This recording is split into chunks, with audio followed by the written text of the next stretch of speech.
সরকারের পক্ষ থেকে তো এখন পর্যন্ত জুলাই সনদ বাস্তবায়নের যে জায়গাটি সেটি নিয়ে সংসদকে জানানোর পাশাপাশি আমরা দেখেছি যে সংবিধান সংস্কারের জন্য একটি আলাদাভাবে কমিটি গঠনের এক ধরনের প্রস্তাব দিয়েছেন আমাদের স্বরাষ্ট্রমন্ত্রী, আমরা লক্ষ্য করেছি।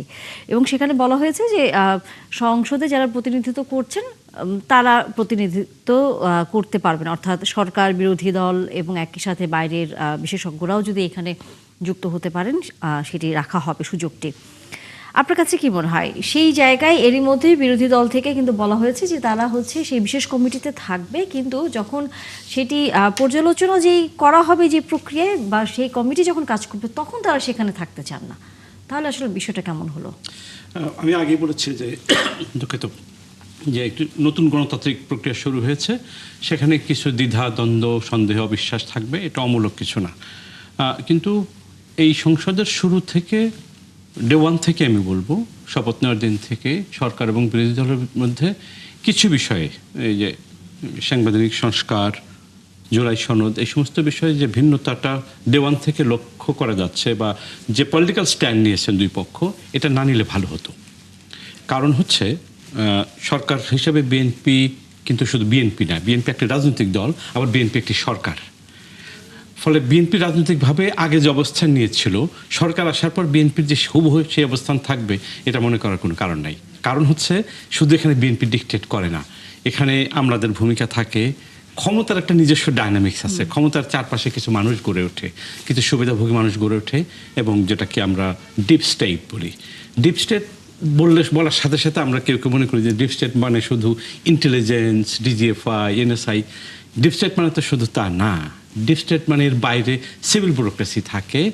তারপরে আমি যদি খুব র ল্যাঙ্গুয়েজে বলি, রাজনৈতিক নেতাকর্মী, বিশেষ করে যারা মন্ত্রী থাকেন বা ক্ষমতাসীন থাকেন, তাদের চামচারা থাকে, তারা ডিপ স্টেটের পার্ট। এবং আরেকটা ভয়ঙ্কর গ্রুপ থাকে ডিপ স্টেটে, সেটা খুবই পাওয়ারফুল থাকে, যেটাকে অলিগার্কি বলি আমরা। শেখ হাসিনার সময় যারা সবচেয়ে পাওয়ারফুল ছিল, সালমান রহমান, গং ইত্যাদি ইত্যাদি। এবং তারা যেহেতু তাদের কাছে টাকা থাকে, তারা টার্ম ডিকটেট করে। তাদেরকে আপনি invisible forces in every country, আমেরিকাতেও আছে, ইন্ডিয়াতেও আছে, বিভিন্ন দেশে আছে। সে এই যে অলিগার্কিক্যাল ফোর্স, তাদেরও সে থাকে। সংস্কার কতটুকু সে হতে দিবে, কতটুকু হতে দিতে চায় না, সে নানাভাবে ইনফ্লুয়েন্স করার চেষ্টা করে। সুতরাং ব্যাপারটি কিন্তু সরকারে আসার সাথে সাথে জটিল হয়ে যায়। সুতরাং আমার প্রথম বক্তব্য হচ্ছে, সরকার বিরোধী দলের প্রথম দিক থেকে যে ভুল বোঝাবুঝিগুলো ক্রিয়েট করা হয়েছে, এটা না করলে ভালো হতো, তাহলে স্মুথ হতো। আর 2 নম্বর হচ্ছে, বিরোধী দল অনেকগুলো ইস্যু পেয়ে গেছে বাই দিস টাইম। এইটা বিএনপি দল হিসেবে কতটা রাজনৈতিকভাবে চিন্তা করেছে আমি জানি না। সংস্কার নিয়ে জুলাই ইস্যু পেয়েছে বলে আপনারা, জুলাই সনদ নিয়ে, সংস্কার নিয়ে বিএনপি যে স্ট্যান্ড নিয়েছে, সেটা সাংবিধানিক ফ্রেমওয়ার্কের মধ্যে বারে বারে বলার চেষ্টা করা এবং একটি আমলাতান্ত্রিক প্রসেসের ইঙ্গিত বহন করে। ফলে ওই জায়গাটা অপোজিশন কিন্তু ওই যে সন্দেহ অবিশ্বাসের যে পয়েন্টটা তুলেছে, যদি একসাথে কাজগুলো ডে ওয়ান থেকে শুরু হতো, অপোজিশনের কাছে ইস্যুটা যেত না। এখন সে পার্লামেন্টের ভেতরে, পার্লামেন্টের বাইরে, মাঠে আগামীতে রাজনীতি করার অপোজিশনের দিক থেকে সুযোগটা পেয়ে গেছে। সুতরাং এই অবস্থা মেনে নিয়ে কিন্তু আমাদের এখন আলোচনার ব্যাপারটা থাকতে হবে, যেখানে পার্লামেন্টে অপোজিশন একটু সুবিধাজনক অবস্থা আছে এই ইস্যুতন্ত্র, এই কারণে যে অপোজিশন বলছে যে আমি সুবিধাজনক হলে আমি আলোচনা এতটুকু থাকবো, না হলে আলোচনাটা থাকবো না। এটা একটা। তবে ওই একটা পুরনো কথা বলি, রাজনীতিতে শেষ কথা বলে কিছু নেই, বলা কিছু নেই। এটা আগে যে অর্থে বলা হতো, ওই একটা ভুল ব্যাখ্যা করা হতো। মানে আমি আজকে একটা কথা বলছি, আগামীকাল ভিন্ন কথা বলবো, পরশুদিন আরেকটা মিথ্যা কথা বলবো, ওইটা হচ্ছে শেষ কথা বলে কিছু না। ওইটা ব্যাখ্যা করার চেষ্টা হচ্ছে গত 17 বছর। আসলে শেষ কথা বলতে কিছু নাই, যে আজকে ওনার সাথে আমার দ্বন্দ্ব আছে, আর পরশুদিন মিত্র হতে পারে, এইটা হচ্ছে শেষ কথা বলে কিছু নাই। আজকে ডিসপিউট আছে, কালকে আমরা ডিসপিউট মিটিয়ে ফেললাম, তাহলে তো আমরা এগ্রিমেন্টে চলে আসলাম। সেই সুযোগ থাকবে এই সংসদে, আমি মনে করি। আপনি মনে করেন যে সেখানে এই সুযোগটি থাকবে, কিন্তু এই জায়গায় যখন বিরোধী দল থেকে বলা হচ্ছে যে এমন দাবিও আসলে উঠেছে, সাবেক যে প্রধান উপদেষ্টা তাকে এই রাজনীতির ভিতরে অন্তর্ভুক্ত করা, অর্থাৎ এই আন্দোলনে যুক্ত করার একটা আহ্বান জানাচ্ছে তারা, সেটি কতটুকু আসলে যুক্তিসঙ্গত বলে আপনার কাছে মনে হয়? নাকি এটাও অনেকটা রাজনীতিতে শেষ কথা বলে কিছু নেই, একটা এক ধরনের রাজনীতিতে ইস্যু যখন ক্রিয়েট হয় বা রাজনৈতিক দল ইস্যু ক্রিয়েট করতে চায়, আপনি তাকে তো থামাতে পারবেন না। কারণ হচ্ছে রাজনীতিতে স্টেক হোল্ডার একজন থাকে না। স্টেক হোল্ডার সরকার থাকে যেরকম, বিরোধী দল থাকে। সরকার বিরোধী দল কি শেষ হয়ে গেল? এর বাইরে স্টেক হোল্ডার নাই? ভিন্ন স্টেক হোল্ডার আছে। ব্যবসায়ীরা স্টেক হোল্ডার, ছাত্ররা স্টেক হোল্ডার, দোকানদারদের সমিতি আছে সারা দেশে, ব্যবসায়ীদের যে সমিতি, ছোট ছোট সমিতি, তারা স্টেক হোল্ডার। নাগরিকদের একটা ভয়েস থাকে, নানা ফরম্যাটে নাগরিকদের ভয়েস, সেগুলো স্টেক হোল্ডার। সুতরাং প্রফেসর ইউনূসের সরকার যে স্টেক হোল্ডার ছিলেন এই প্রসেসের, তাদের কথা ইনফ্যাক্ট বারে বারে আলোচনায় আসবে। সেটা আমার মনে হয় যে সরকার এবং অপোজিশনের দিক থেকে আমি খেয়াল করেছি যে দুভাবে পক্ষ থেকেই প্রফেসর ইউনূসের সরকারের অনেক কিছুকে সমালোচনা করা হয়। অফকোর্স প্রফেসর ইউনূসের অনেক জায়গায় সমালোচনা করার সুযোগ আছে। ওই সরকারের রাজনৈতিক ভুল ছিল, রাজনৈতিক দূরদর্শিতার অভাব ছিল, কারণ রাজনৈতিক ব্যক্তিদের সমন্বয় সেই সরকার ছিল না। আর একটু রাজনৈতিক বোঝাপড়া থাকলে ওই সরকারের আজকের রাজনৈতিক সংকট আরও কম হতো। কিন্তু যা হয়ে গেছে সেটা তো আপনি ফিরতে পারবেন না। কিন্তু একটা জায়গায় ওই সরকারকে অ্যাপ্রিসিয়েট করতে হয় যে একটি ট্রানজিশন ম্যানেজ করেছে ওই সরকার, সীমাবদ্ধতা সত্ত্বেও। অর্থনীতি, বিশেষ করে আমাদের ফরেন এক্সচেঞ্জে যা কোলাপস করার জায়গায় চলে গেছিলো, সেটা ম্যানেজ করেছে সেই সরকার। এবং সেই সরকার একটি মোটামুটিভাবে গ্রহণযোগ্য, মানুষ ব্যাপকভাবে ভোট দিয়েছে এরকম একটি ভোট গ্রহণ অনুষ্ঠান করে একটি নির্বাচিত সরকারের হাতে ক্ষমতা হস্তান্তর করে দিয়েছে। সুতরাং আমরা ওই যে ট্রানজিশনাল সময়টা, সেটাকে অতিশয় কাদা ছোড়াছড়ি না করে প্রয়োজনে ওই সরকারের যদি ভয়েস রিফ্লেক্টেড হওয়ার প্রয়োজন হয়, আমি খুব দোষের কিছু দেখি না। তাদের সমালোচনাও হবে, তাদের প্রশংসাও হবে। এই সমালোচনা হলেও দোষের কিছু আমি দেখি না, সমালোচনাও হবে। কিন্তু সমালোচনা করবার মতো অবস্থা আসলে এখনো তৈরি হয়েছে কিনা, কারণ আমরা তো সময়টাই দিচ্ছি না। আমি ইন্টারিম গভর্নমেন্টের কথা বলছি, ওই ইন্টারিম গভর্নমেন্টের কিছু সমালোচনা কিন্তু হবে। সেটা রেস ধরে তো এখন হচ্ছে বর্তমান সরকারকেও তো সমালোচনা করা হচ্ছে বিরোধী দলের পক্ষ থেকে। রাজনীতিতে আপনাকে হিট নিতে হবে। আপনি যখন সেলিব্রিটি, ধরেন রাজনীতি করেন না কিন্তু সেলিব্রিটিতে হলে আপনাকে হিট নিতে হয়। রাজনীতিতে যখন আসছেন, আমাকে সাবেক একজন ফিলিপিনো প্রেসিডেন্ট, ভদ্রলোকের নাম ছিল ফিদেল রামোস, একবার আমার একটা ইন্টারভিউ দিয়েছিলেন।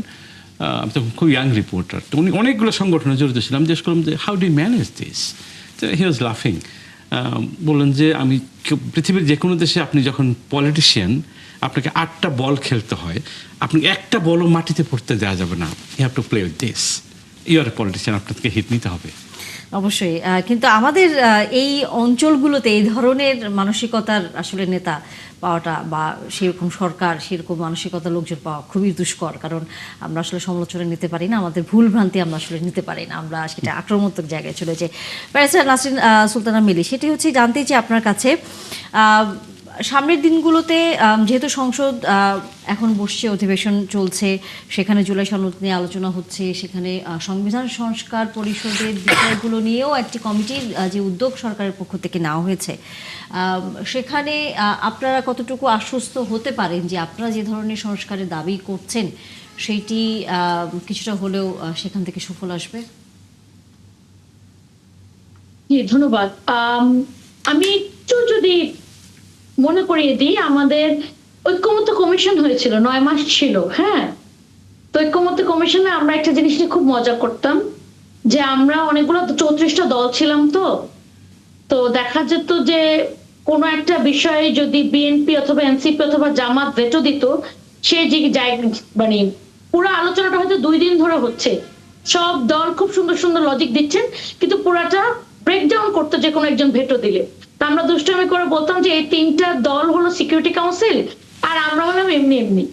তো এই 3টা দল যেগুলিকে যেই ম্যাটার গুলাকে জরুরি মনে করে, তাহলে সেগুলোই শুধু আলোচনা হোক, সবকিছু আলোচনা করে আসলে সময় নষ্ট করার কোনো মানে হয় না। তো ওরকমই যদি আপনার যে সংবিধান সংস্কার কাউন্সিলটা হবে, এখানে যদি আপনার লাইভলি আলোচনা হয় এবং সব পক্ষ, যেটা ভাই একটু আগে বললেন যে ডিসপিউট যদি রেজলিউশন হয় এবং মিত্র হয়ে যায়, তাহলে তো খুবই ভালো, ওয়েলকাম। আমরা মনে করি এটা খুবই ভালো একটা উদ্যোগ। কিন্তু যদি সবকিছুর পরে ধরেন আপনার অনেক আলোচনা হলো, সব জায়গায় মোটামুটি এক জায়গায় কাছাকাছি এক জায়গায় গেলেন, হঠাৎ করে যদি সরকার পক্ষ থেকে দাঁড়িয়ে বলা হলো কিন্তু সংবিধানে তো এটা হবে না, এটা বলে যদি বাতিল করে দেওয়া হয়, তাহলে তো আসলে আলটিমেটলি এই জিনিসটা খুব একটা কাজের হবে না। সুতরাং আমার আশা থাকবে যে যে গ্যাপটুকু আছে, এই গ্যাপটুকু ডিসপিউট রেজলিউশনটা এই সংবিধান সংস্কার কাউন্সিলের মাধ্যমে হবে এবং আমরা আরো নিয়ারার একটা জায়গায় মিট করতে পারবো। কিন্তু হেলেন জেরিন খান, সেটি হচ্ছে যে সংবিধান সংস্কার করবার জন্য যে বিশেষ কমিটিতে গঠন করার সিদ্ধান্ত নেওয়া হয়েছে, সেটি কি আসলে করার খুব একটা কি দরকার ছিল কি? এটা তো সংসদেই আলোচনা করে, যেটি কথা বারবার সরকারের পক্ষ থেকে বলা হচ্ছে যে সরকারের মন্ত্রীরা, বিশেষ করে স্বরাষ্ট্রমন্ত্রী উনি কিন্তু বলছেন যে সংসদেই আমরা আলোচনা করে বিষয়টা ফয়সলা করি, কিন্তু বিরোধী দল এক ধরনের অনাস্থার জায়গায় সেখানে তৈরি করেছিল। দেখুন, বিএনপি সবচেয়ে যে বিষয়গুলো এখানে নিয়ে আসার দরকার, সেটা হলো বিএনপি 2/3 মেজরিটির বেশি আসন পেয়েছে। সেই কারণে বিএনপিকে কিন্তু জনগণ বিএনপিকে সম্পূর্ণ বৈধতা দিয়ে দিয়েছে। বিএনপি মানে যে কোনো বিষয় পার্লামেন্টে এনে আলোচনার ভিত্তিতে বিএনপি চাইলে সেটাকে মানে যদি মনে করে যে তাদের পক্ষে নিয়ে আসবে, তাহলে নিয়ে আসতে পারে ভোটের মাধ্যমে, যদি ভোট মানে 2/3 মেজরিটির সবাই যদি ভোট দিয়ে থাকে। তো সেই কারণে আমরা এই গণভোট যেহেতু সংবিধানে নাই, সেটা তো পার্লামেন্টে রেকটিফাই করতে হবে। তা পার্লামেন্টে তো মানে আমাদের যেহেতু 2/3 মেজরিটি আছে, সেটা তো আসলে আমরা মনে করি যে আমরা যেটা বলবো সেটাই, কিন্তু সেটা তো বিরোধী দল মানছে না। কিন্তু আমরা তো গণতন্ত্রের মানে আমরা সম্পূর্ণ গণতন্ত্রের প্রতি আস্থাশীল। আমরা আমাদের মাননীয় প্রধানমন্ত্রী যেটা বলেছেন যে মানে আমি যারা আমাকে ভোট দিয়েছে এবং যারা ভোট দেয়নি এবং যারা ভোট দিতে জানি, সবারই প্রধানমন্ত্রী আমি। তা আমরাও মনে করি যেহেতু আমরা সরকারে আছি, বিরোধী দলও তো সরকারের একটা পার্ট, যেটা ভাই বলেছিলেন। কাজে বিরোধী দলকে আমরা আস্থায় রেখে সব কিছু করতে চাই, কিন্তু বিরোধী দল কিন্তু যেটা মানে মনে হচ্ছে তারা প্রথম থেকেই কিন্তু, আর এখানে আমি আরেকটু বলতে চাই, কোনো একদিন ইতিহাস কিন্তু আমি মনে করি যে এমনও হতে পারে, আজকে খায়রুল হককে যেমন আপনার ওই যে তত্ত্বাবধায়ক সরকার ধ্বংস করে দেওয়ার জন্যে, কিংবা আওয়ামী লীগকে ফ্যাসিস্ট হওয়ার জন্যে আজকে, এবং বাংলাদেশে দীর্ঘ 17 বছর যে ভয়ঙ্কর অবস্থার মধ্যে এই জাতি জীবনযাপন করেছে, তার জন্য খায়রুল হককে সবার আগে কিন্তু আসামির কাঠগড়ায় দায় করা হয়। আমি মনে করি অন্তর্বর্তীকালীন সরকারটিও যেই কাজটি করেছে, যদি কোনো কারণে আপনি মনে করেন যে আমি এটা বলতে চাই না, কারণ দীর্ঘ 17 বছর আজকে যারা আপনার পার্লামেন্টে আছে, সেটা সরকারি দল বলেন কিংবা বিরোধী দল বলেন, সবাই কিন্তু এই 17 বছরে মিলেমিশে একাকার হয়ে ফ্যাসিস্টদের বিরুদ্ধে আন্দোলন করেছে, সংগ্রাম করেছে, প্রত্যেকেই নির্যাতনের শিকার হয়েছে। কাজেই তারা আর এমন কোনো ভুল করবে না যেই ভুলের জন্য আবার জাতিকে ফেরত দেবে, যেই ভুলের জন্য দলগুলোকে ফেরত দেবে। তারপর আমি মনে করি যে কোনো কারণে হলে এই জন্য কিন্তু এই অন্তর্বর্তীকালীন সরকারটি আসামের কাঠগড়ায় দাঁড় হবে। দেখেন, দীর্ঘ 9 মাস আলাপ আলোচনা করে তারপরে আমরা প্রথমেই শুনেছি, অন্তর্বর্তীকালীন সরকারের প্রধান উপদেষ্টা কিন্তু বলেছিলেন, আপনাদের নিশ্চয়ই মনে আছে, তিনি বলেছিলেন জুলাই সনদ সেটাই হবে যে আমরা প্রত্যেকটা বিষয় নিয়ে আসবো, যে বিষয়গুলা আলোচনার ভিত্তিতে সব দল ঐক্যমতে হবে, সেই ঐক্যমতের ভিত্তিতে যেটা হবে সেটা হবে জুলাই সনদ। আর যেটাতে আমরা দলগুলো ঐক্যে যেতে পারবে না, সেগুলো যার যার ম্যানিফেস্টোতে দিয়ে দিবে, এটা কিন্তু তিনি বলেছিলেন। কিন্তু আমরা দেখতে পেলাম যে সেখান থেকে কিন্তু তারা সরে গেলেন, এবং সরে গিয়ে তারা তো নানা রকমের গল্প কাহিনী করেছেন। একটা নির্বাচনের ডেট দেওয়ার জন্য তারা কিন্তু অনেক প্রায় বছরের মতো, 1 বছরের মতো সময় নিয়েছেন। তো এগুলো কিন্তু করেছেন। সর্বশেষ দেখেন, সব দলগুলা স্বাক্ষর নিলেন, তারপরে তিনি গণভোটে যেটা দিলেন, সেই গণভোটে যে আদেশ, সে আদেশটাও তো যে প্রেসিডেন্ট যে দিবেন, সেটাও কিন্তু তার দেওয়ার কোনো রাইট নেই। মানে পদে পদে কিন্তু মানে কি বলবো, অরাজকতা করে যাওয়ার জন্য পদক্ষেপগুলো দেওয়া হলো। সেই জায়গা থেকে এখন মানে জাতীয়তাবাদী দল কিংবা বিএনপি কিংবা আমাদের সরকার চেষ্টা করছে সকলকে নিয়ে। সেই কারণে এই যে সংবিধান সংস্কার কমিশন যে নতুন কমিটি, সেটার কথা বলা হয়েছে, আমাদের মাননীয় স্বরাষ্ট্রমন্ত্রী প্রস্তাব রেখেছেন। তবে বিরোধী দলের পক্ষ থেকে বলছিল 50-50, মানে সমান সংখ্যক। তো সেটা তো সম্ভব না, কারণ পার্লামেন্টের আনুপাতিক হারেই হয়তো বা কমিটি যদি রাজি হয়, তাহলে যে কোনো সময় বসে গিয়ে আলাপ আলোচনার ভিত্তিতে, এটাই তো আসলে গণতন্ত্রের বিউটি। আপনার পক্ষে বিপক্ষে থাকবে, বিরোধী দল যৌক্তিক আলোচনা মানে প্রেশার সবসময় সরকার বলেছে সেই কমিটিতে তারা থাকবে, কিন্তু যখন হচ্ছে এই প্রক্রিয়াটা যাচাই বাছাই হবে বা আলোচনা হবে, তখন তারা সেখানে থাকতে চায় না। এইটাই তো সমস্যা, এটা তো আমরা প্রথম থেকে, তারা তো ওই যে এই দ্বিচারিতা যে এখন শুরু হয়েছে তা না, আমরা একদম প্রথম থেকেই দেখেছি।